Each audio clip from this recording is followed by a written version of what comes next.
È una delle tapas più gettonate della cucina spagnola. Prepariamo insieme il pulpo alla gallega. Cotto in acqua aromatizzata con alloro, ginepro e cipolla, il pulpo alla gallega è poi tagliato e condito con prezzemolo e peperoncino. Infine viene adagiato e servito su una fetta di patata bollita nella sua stessa acqua di cottura, in modo tale che ne assorba tutti i preziosi aromi. Noi qui abbiamo un polpo. Generalmente il polpo viene venduto già pulito, nel senso che ha la sacca, ovvero la testa, già svuotata, vedete? Qui dentro generalmente ci stanno gli intestini. Quello che rimane da togliere sono gli occhi, che sono messi qui, quindi possiamo prendere un coltello ed eliminarli. Ecco qua. E poi il rostro, ovvero il dente che è posto tra i tentacoli. Lo vedete? Questo nero. Se voi schiacciate al di sotto dovrebbe uscire. Prima intacchiamolo con un coltellino in questo modo.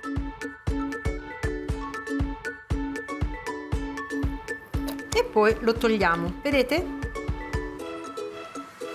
Ora possiamo sciacquarlo molto bene sotto l'acqua fredda corrente per togliere eventuali residui di sabbia tra i tentacoli e poi lo possiamo cuocere. Ho messo a scolare il mio polpo e adesso lo faremo arricciare nell'acqua bollente che ho già salato. Lo prendiamo proprio dalla testa e immergiamo i tentacoli più volte fino a che non si arricceranno. Vedete, stanno già cominciando a farlo.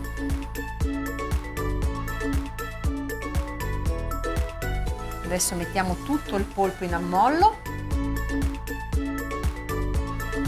e aggiungiamo anche 2 foglie di alloro, delle bacche di ginepro che però schiacceremo,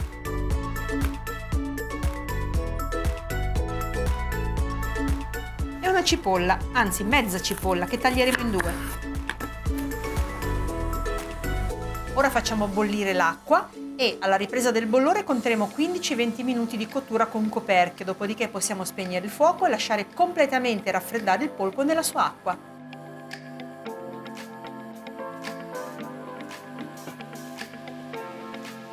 E ora ci dedichiamo alle patate.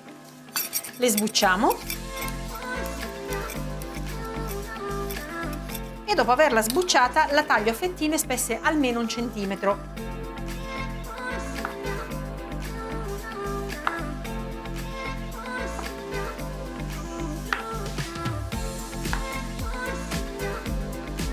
E ora andiamo a lessarle.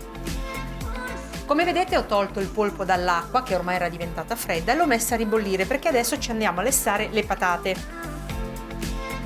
Non fatela bollire vorticosamente altrimenti romperete le patate. Le patate devono intenerirsi ma mantenere la loro forma. Qualche minuto e poi potremo scolarle. Ho fatto raffreddare le patate e adesso possiamo tagliare il polpo.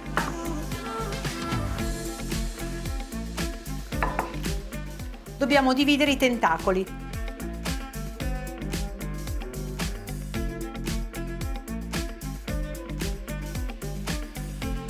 E adesso tagliamo il polpo a tocchetti, a pezzetti. Manteniamo magari il ricciolo del tentacolo che è molto bello da mettere sulle patate e il resto lo tagliamo a fettine. Naturalmente questo polpo è molto rispetto alle patate. Ne tagliamo solo quello che serve e il resto lo teniamo da parte per altre preparazioni.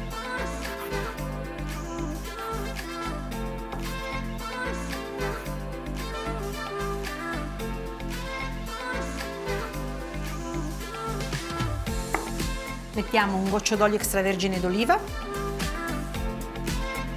e del prezzemolo tritato e mischiamo.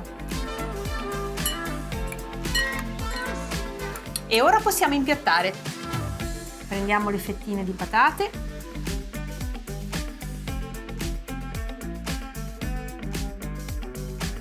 ci mettiamo sopra il nostro polpo.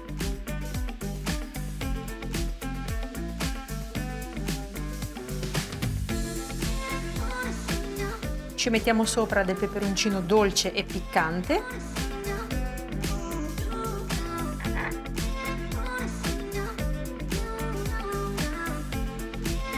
e a piacere possiamo mettere ancora del prezzemolo e un filo d'olio. E il nostro polpo alla gallega è pronto! Se vi è piaciuto il mio polpo alla gallega, rifatelo a casa e fatemi sapere nei commenti.